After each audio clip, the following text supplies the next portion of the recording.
idet, psychosis. What you hear a lot about is this stuff's going to kids. 29, 22, 29, 22, 22, 18, 20, 21.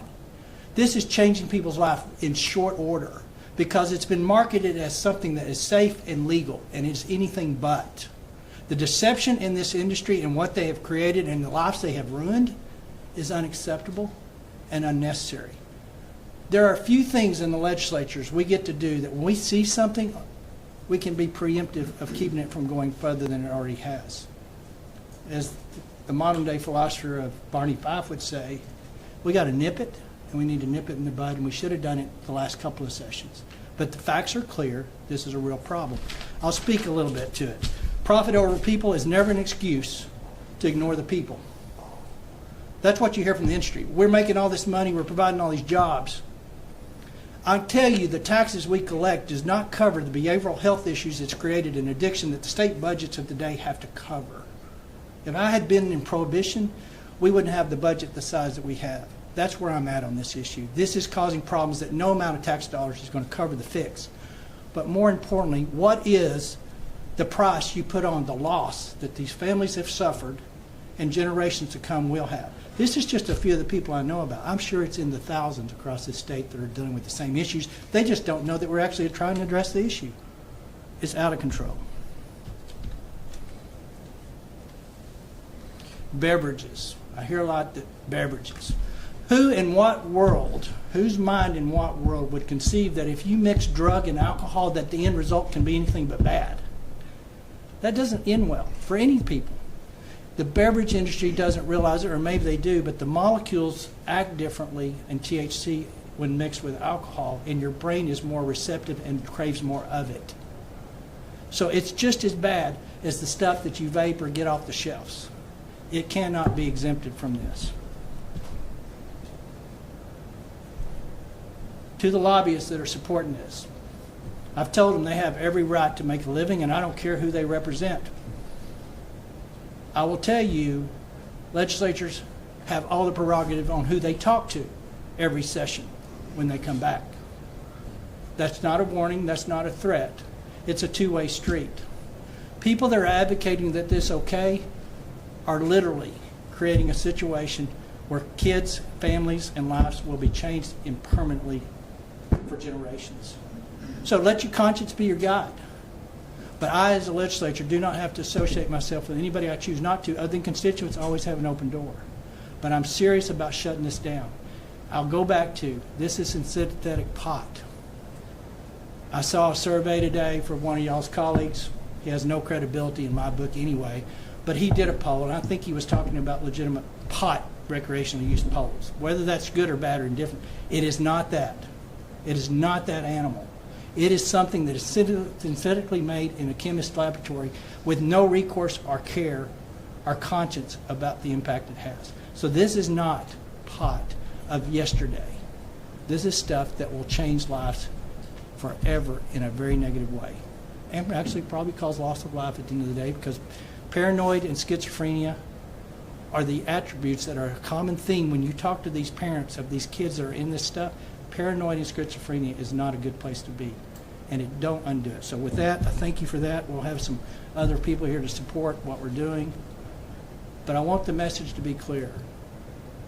We're serious about stopping it because of the substance that it is, and it's different than what we grew up with. It's just like a K2 or Spice Ring. The quality of those products is not monitored.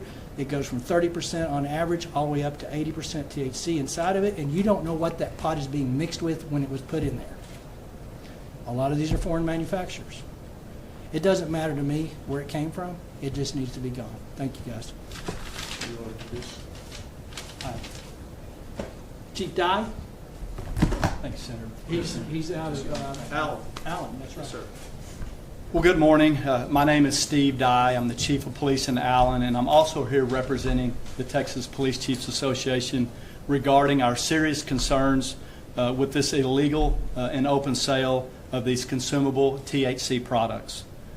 The blatant circumvention and abuse of the 2018 Federal Farm Bill and the 2019 Texas legislation have resulted in a massive industry exploiting a loophole in the law to sell illegal THC and other psychoactive substances that pose significant health risk, particularly to our communities and our adolescents in our communities. Consumable THC products currently imported from other states and sold in locations throughout Texas are more potent than ever before. Many of them contain illegal Delta-9 and chemically modified Delta-8 that predominantly test well above the 0.3% threshold. In fact, undercover police investigations have found THC consumables that tested up to 78% THC concentration, which is many times more than the naturally grown marijuana of the past, which was less than 5% THC. Wholesalers and retailers often market these products as candy, chips, and cookies, covering labels to disguise and mislead on the contents. Consumers have no idea what they're consuming in these containers. And most people think that if you walk into a store and you're able to buy something from a retail establishment, it must be legal and it must be safe. With these THC consumables, neither is true. Intentional mislabeling on many products have led to accidental overdoses and increased addiction, with proven research showing that these products carry many long-term health risks, particularly to our young people. And more THC overdoses are occurring in our hospitals and county jails. We all remember, as has been mentioned, our K2 spice bath salts epidemic, in which we were able to quickly eradicate that because people were dying. These high THC consumables are no different, other than they are causing a slower, less conspicuous disability and death. And while manufacturers, wholesalers, and retailers claim they are therapeutic, we have definitive evidence showing that they know what they're selling is intoxicating. The lab reports attached to these out-of-state products are almost always inaccurate, and that many businesses are selling these dangerous products to underage kids. Most of these THC retailers are here for one specific reason: to get people high. And they have proven to be so toxic that even the state of California and other states have banned them. Texas already has a compassionate use program in place for those needing THC for medicinal purposes. So why should taxpayers bear the burden to help retailers sell for-profit products just to get people high and make law enforcement's job that much more difficult?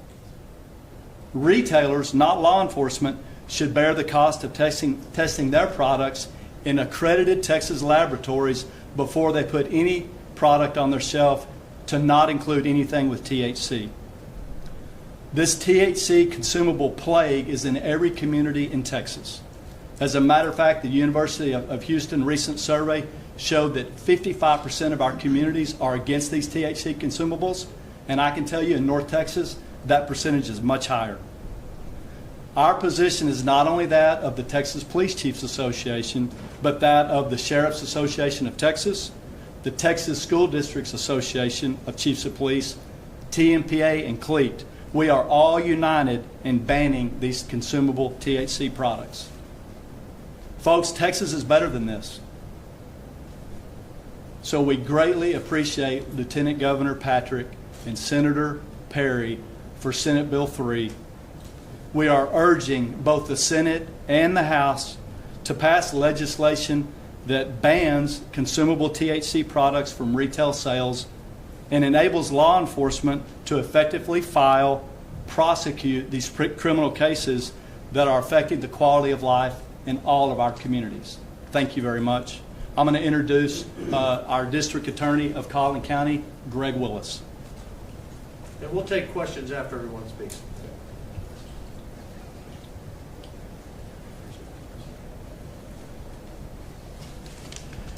Yes, Greg Willis, Collin County. I'm here to just give you a perspective of a local district attorney. As district attorney, I don't just read about the impact of high potency THC in studies. I see it firsthand. I see it in the courtroom. I see it in hospital records. I see it in shattered lives. This is not yesterday's marijuana. Daily dosing basically can make psychosis 5 times more likely. For 1 in 10 heavy users, the psychosis never lifts, and it becomes a lifetime of mental illness. One hit, one habit, and the door to schizophrenia swings wide open, never fully closing again. As has been mentioned, we've been here before, K2, spice, bath salts, every time it starts the same. A new drug slips through a loophole, gets marketed as safe, as just another option. Then comes the overdoses, the psychotic breaks, and the ruined lives. But each time Texas has acted, and Texas should act again now. This crisis isn't sudden, but it's slowly. It's slowly choking the life and vigor out of our young people. It strikes not in an instant, but it tightens day by day. Until bright minds break and go dark. Until our courtrooms fill with cases of promising futures forever cut short. Until young defendants stand before us unable to tell reality from delusion. This is not alarmism. 15% of new schizophrenia cases in young men are now linked to cannabis use disorder. How many more before we act? Senate Bill 3 is a clear and a necessary step, because if we wait, then we will be back. Only next time the cost won't be measured in percentages and studies. It will be measured in lives. Young Texans, their futures dimmed and their potential lost. Sheriff Bill Weber, Tarrant County. Thank you. Bill Wayburn, Tarrant County Sheriff. And listen, I stand here shoulder to shoulder with these guys because of the evil that is trying to be defeated. I want to make it clear that good men and women were trying to do some things when they had marijuana become a medical product. And we are not against compassionate use or medical marijuana. But what we are against is this evil that has come out of the dark room of the same place. And we need to put a stop to it. In 2017, when I became sheriff of the 3rd largest county in Texas, the population of my jail, 25% were having difficulty with mental illness. Well, something drastically has changed in Texas, because here in 2025, nearly 70% of the jail population is dealing with mental illness. And I talked to the mental health workers over there, and there's no question that this marijuana is at the tip of the spear causing these issues. And guys, we've got a health crisis, a mental health crisis, because of this.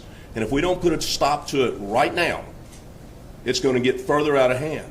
We've been down here asking the legislatures for mental health beds because of what? Because of this. We've been asking to add to our mental health capacity in Tarrant County because of these things. This is clearly the evil that stands before us. And I couldn't be more proud of the Lieutenant Governor and the senators here standing today that are leading the charge against it. And law enforcement across Texas will stand shoulder to shoulder, and we will stand with them. And at the end of the day, we'll go after the bad guys that have corrupted what was meant to be a compassionate, sound medical program. Thank you all for being here, and please help us spread the word.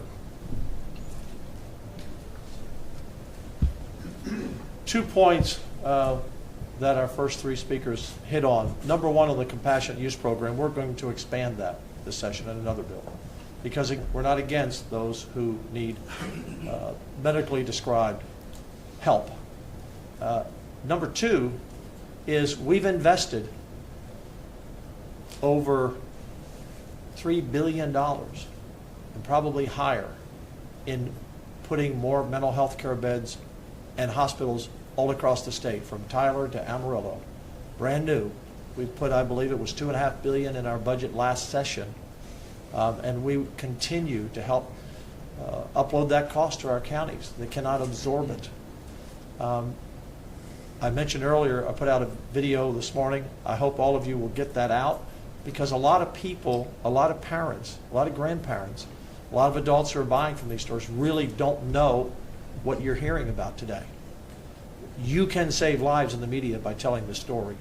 This is not a political or a partisan issue. This is about saving lives. I walked into a store yesterday, the first store I walked into, just at random, and I asked him to show me the product. And he said, well, here's our one gummy that's 750 milligrams. I said, it sounds pretty strong to me. He said, well, you know, I tell them to kind of take a half a gummy, you know. People have different tolerance. Yeah, they'll get really high. I went on to say later, well, you know, they get them a lot of the gas stations too. You know, if they have a fake ID, they laughed about it. There's nothing to laugh about. I want to bring up our folks here who have joined us. The families are impacted. If each one of you would come up, take 2 or 3 minutes, tell your story, introduce yourself, and the stories are just heart-wrenching. And where's that video? It's on my Twitter feed. It's about 4 minutes long.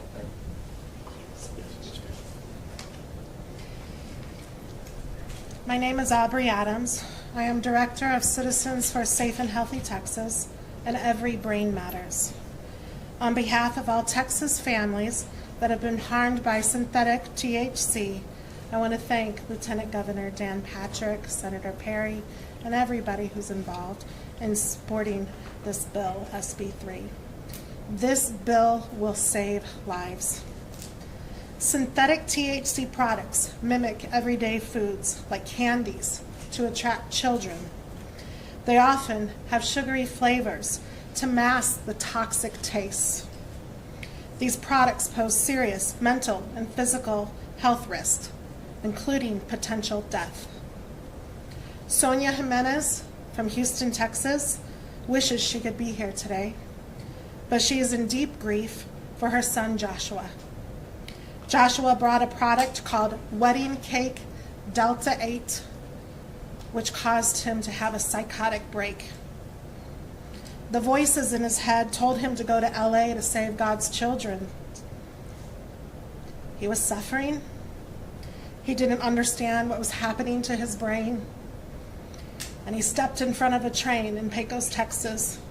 He was 22 years old. Mary, from the Houston area also, is now a full-time caregiver for her adult son, who has become psychotic from synthetic THC vapes. He spends his day talking to imaginary people, not sleeping, and refusing treatment. Another family whose young adult son became addicted and experienced symptoms of psychosis from synthetic THC spent $230,000 to get their son treatment out of state due to Texas' inadequate resources. And my son in Houston experienced severe illness from Delta 8 and Delta 10, struggling to eat and drink. This condition is called cannabinoid hyperemesis syndrome and can cause dehydration, seizures, and organ failure. The science is clear. THC can cause psychosis and lead to schizophrenia. It can worsen symptoms of PTSD, increase suicide risk, intensify depression and anxiety, which are 2 serious health issues Texas children are facing today. Any potential jobs or tax benefits from this predatory industry is overshadowed by the damage their products cause. Even Colorado has banned these synthetic THC products. Texas must do the same. Thank you.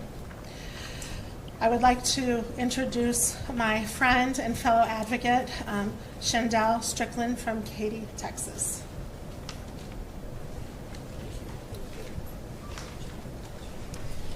Hello, everyone. So very grateful to be here. I'm thankful for each and every one of the men and women who stand behind me in support of the Senate Bill 3.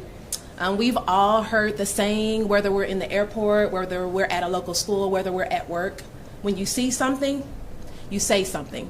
And so that's why I'm here today at the Capitol to share my story with individuals who just may have not connected the dots when it comes to synthetic THC. As many have already mentioned, synthetic THC has wreaked havoc across our state.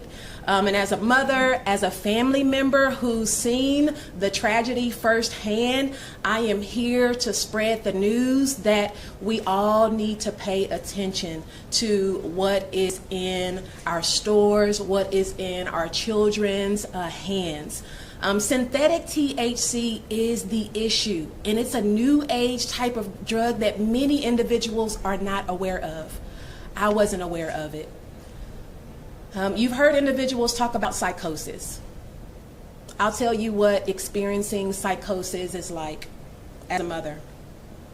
I had to pick up my son from a psych ward. I had to speak with a psychiatrist who explained the medication, the recovery process, and what next steps for our family would look like.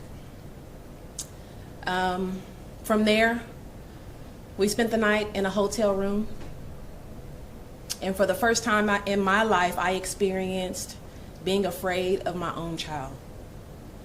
Experiencing him being in a different mental state is something that I do not want for any parent in the state of Texas, in our nation. It's something that no one should have to go through. I questioned if I should be in the hotel room with him.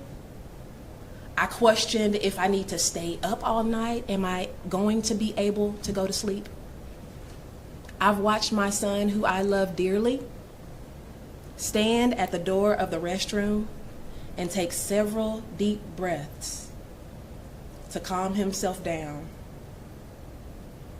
so that he could build up enough courage just to take a shower. This is totally different from the individual who I know who loves cameras, loves the way he looks, loves to shop. Totally different. Psychosis has no place in our society at all. There are individuals who come against Senate Bill 3, who come against just the opposition to synthetic THC. They feel like we need more regulation. We don't have time for more regulation because families are at risk, lives are at risk. We are asking for a total ban of synthetic THC. As an individual who has experienced what psychosis has like, it even had an impact on my health.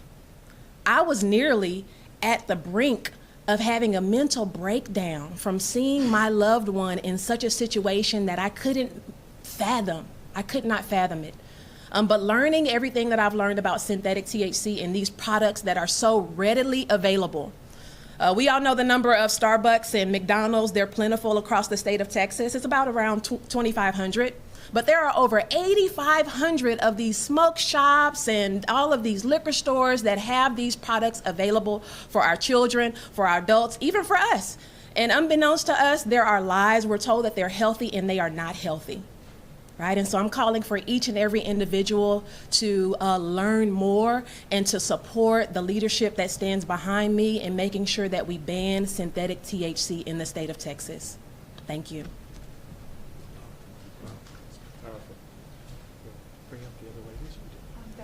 Okay. That's powerful. And my guess is a lot of you in the media and a lot of you who will see this press conference knew very little about this, knew very little about it. So I'm asking the media to partner with us to get the message out and tell the story. There is no excuse to keep it in beverages. There is no excuse to regulate it. There is no excuse, well, it's someone's right. Message for these businesses, a few that I visited yesterday.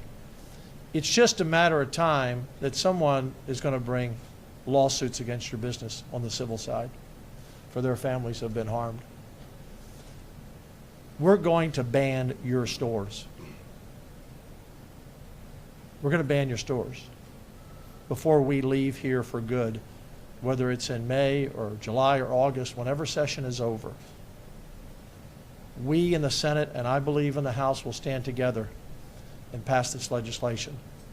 My recommendation is, if you're watching, and I know a lot of people are watching from out there who are in this business, you might want to voluntarily close your doors because the investigations are going to continue, and I'm sure the lawsuits are about to come. You know what you're doing.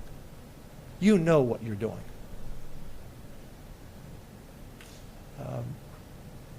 Talking about the beverages, I was told by someone representing the Restaurant Association that they had some restaurants that started selling alcoholic beverages in their restaurants with THC in it.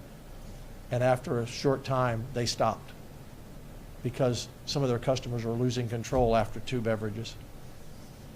Doesn't happen for most people after 2 drinks or 2 beers. You know, this is everywhere. And for our parents out there, you need to sit down and talk with your kids about this, because once again, it's being sold to them as it's just a candy and it's okay. And again, all of these plus 20s whose lives have been destroyed. Would any senator like to make a comment before we open it up? Adam Hinojosa has joined us. Anyone else like to speak? Anyone from law enforcement? Anyone? Let's open for questions. Over here, Senator Lieutenant Governor Hyde, members of California. Yes. How do you expect to significantly expand the teacup program with half a dozen dispensaries and off-site storage, but no significant expansion of qualifying medicals?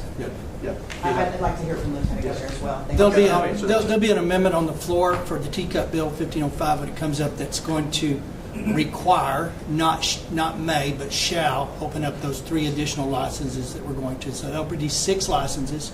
I've been told by those particular manufacturers that if you give us satellite locations for storage, that it's the timing and the expense is having to bring it from Austin to Lubbock, and then only to return back to Austin if the person in Lubbock wasn't there to receive it. So we've addressed those. They think the satellites will get us there. We are going to make the DPS required to offer those new 3 licenses rather than maybe. So that's one I'm way. asking about the conditions specifically, though.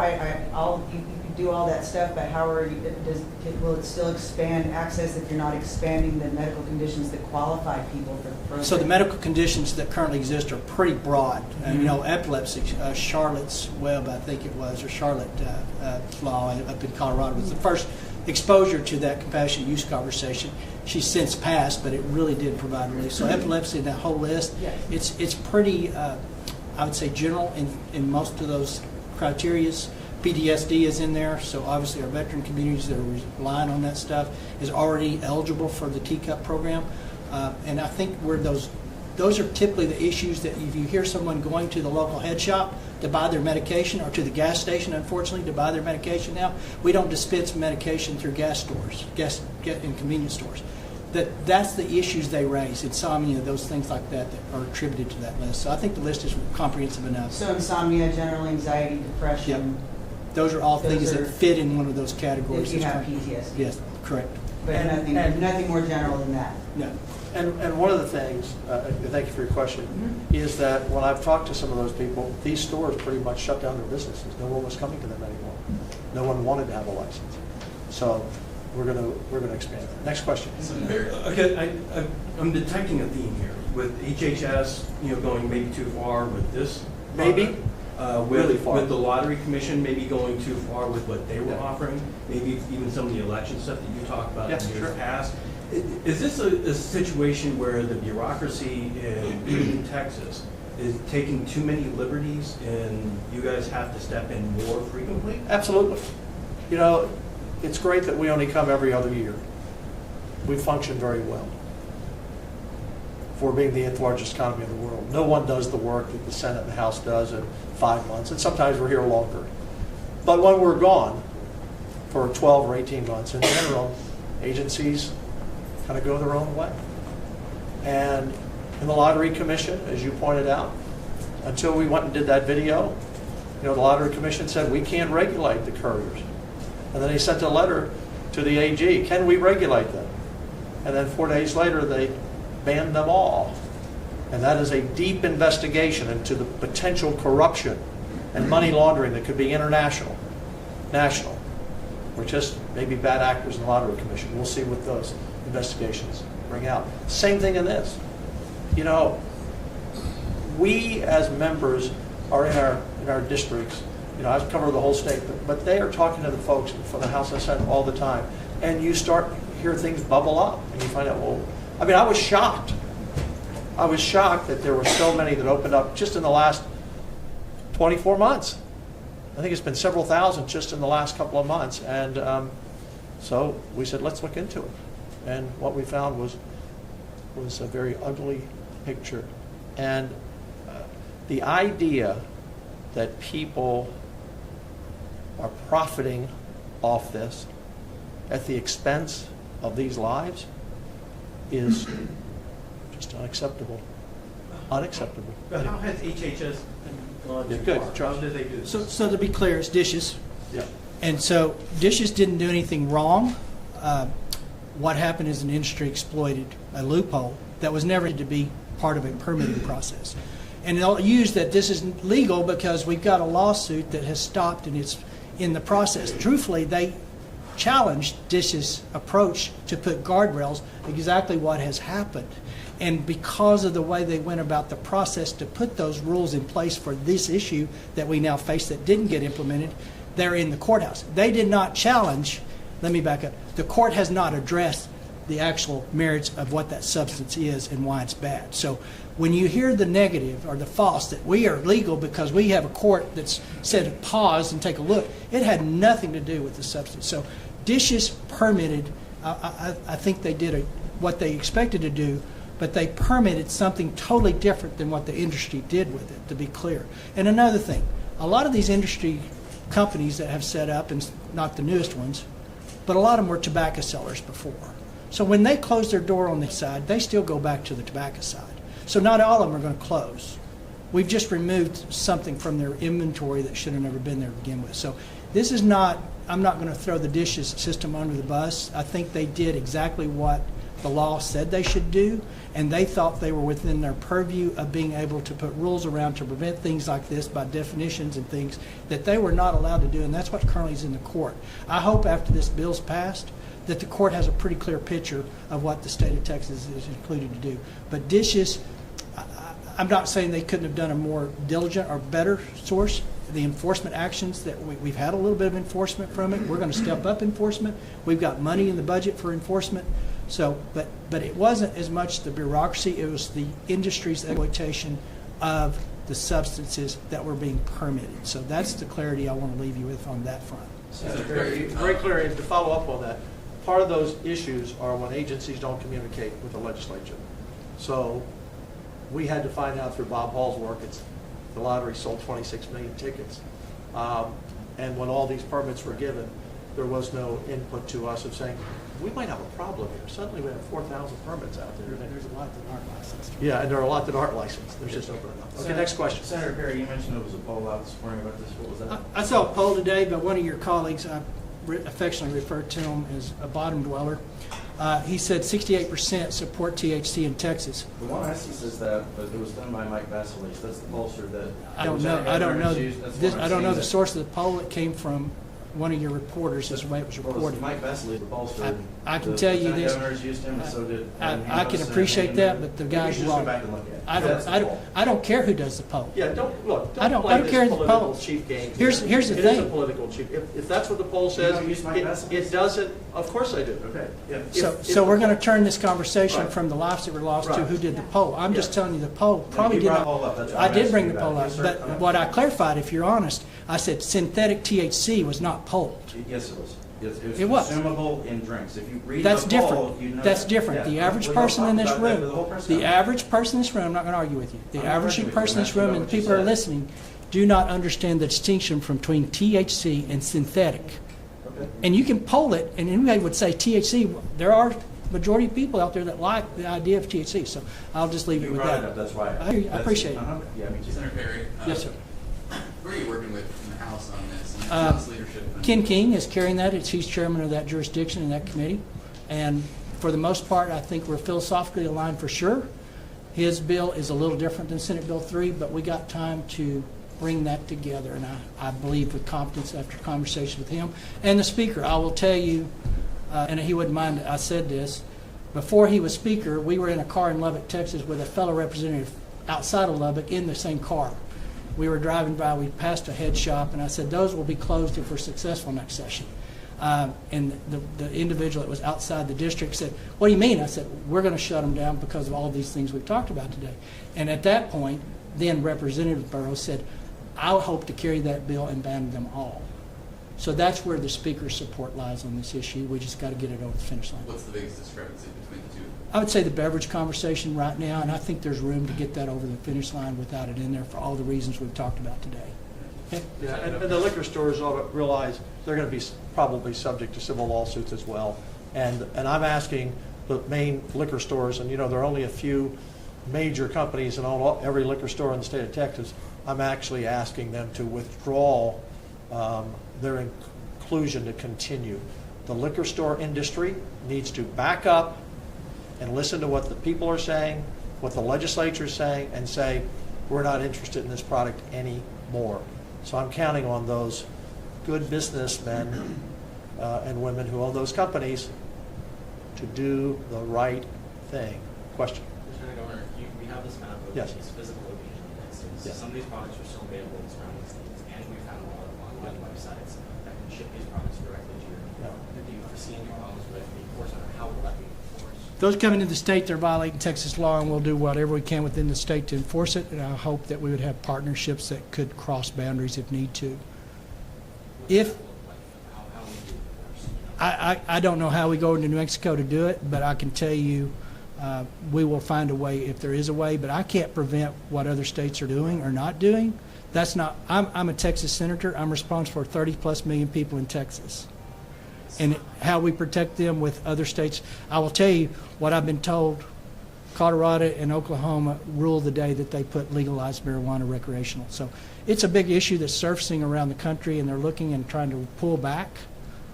So I can't answer what I can do in New Mexico, but I'll find a way if there is a way. Are any of the places here able to talk about how to enforce it? Yeah, go ahead. We're going to do interdiction just like we do today, and we do the same thing using the same tools. We're catching people coming from Colorado, we're catching people coming from Oklahoma, New Mexico, all those places. That's all happening right now. So we'll just continue to do that. We'll just add to the list.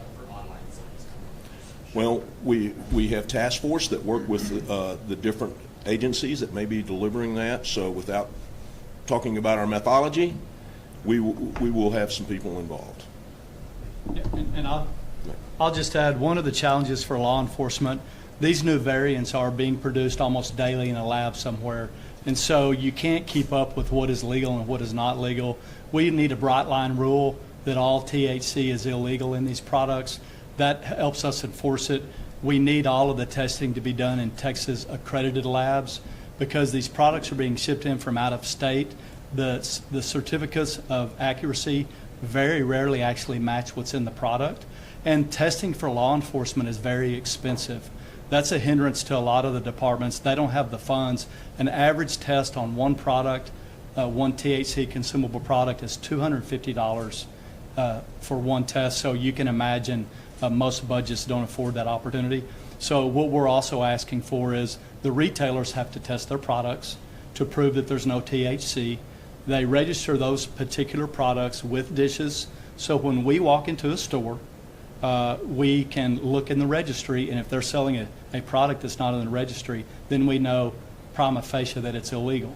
I will tell you, because of the exploitation of these loopholes, it has made enforcement very difficult and very expensive. But I will point out that many of us are still prosecuting these cases. We have multiple pending cases in Allen that are pending criminal charges. I know there's the Carrollton chief is here. He's got some. But again, what we're hearing, and I think this is very important from a local perspective, we work for our communities. And what we are hearing from our communities is an outpouring of support for us to try to do something about these locations. We've got high school kids that are making a poor decision and going to a high school campus with one THC vape pen, and they're getting a felony charge. That's also not proper.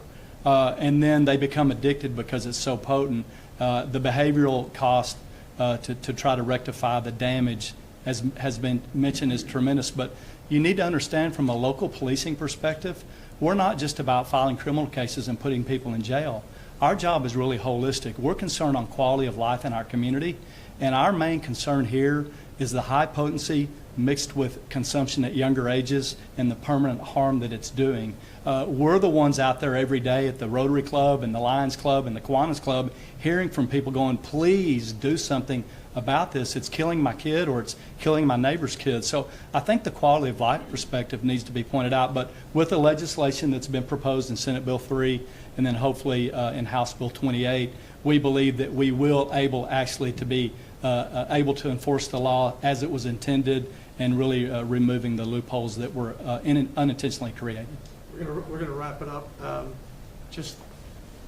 Okay, last question. Okay, everybody has a busy life here. Yes, ma'am. We haven't heard much from Abbott on this. Have you? The governor and the speaker and I have talked about this several times. We just had breakfast this morning. We're all on the same page. We're going to protect the people of Texas from THC. Last thing you just need to think about, and you had a great question. Our job is 30 million people, and our job is protecting the adults and the school children who are getting this product one way or the other. Just ask yourself this question: why are almost all of the THC stores building and opening up around schools? The idea that they say, well, we have 21 sign on the door, we don't sell, and why are they all opening up around schools? That's where they believe their market is. You don't open a business in an area that you're not selling products. Thank you all for coming. I appreciate it very much. Thank you. Thank you. Today, in about, what time is it? I don't know. In about 2 hours. An hour, whatever. Thank you. Good job. Thank you guys so much.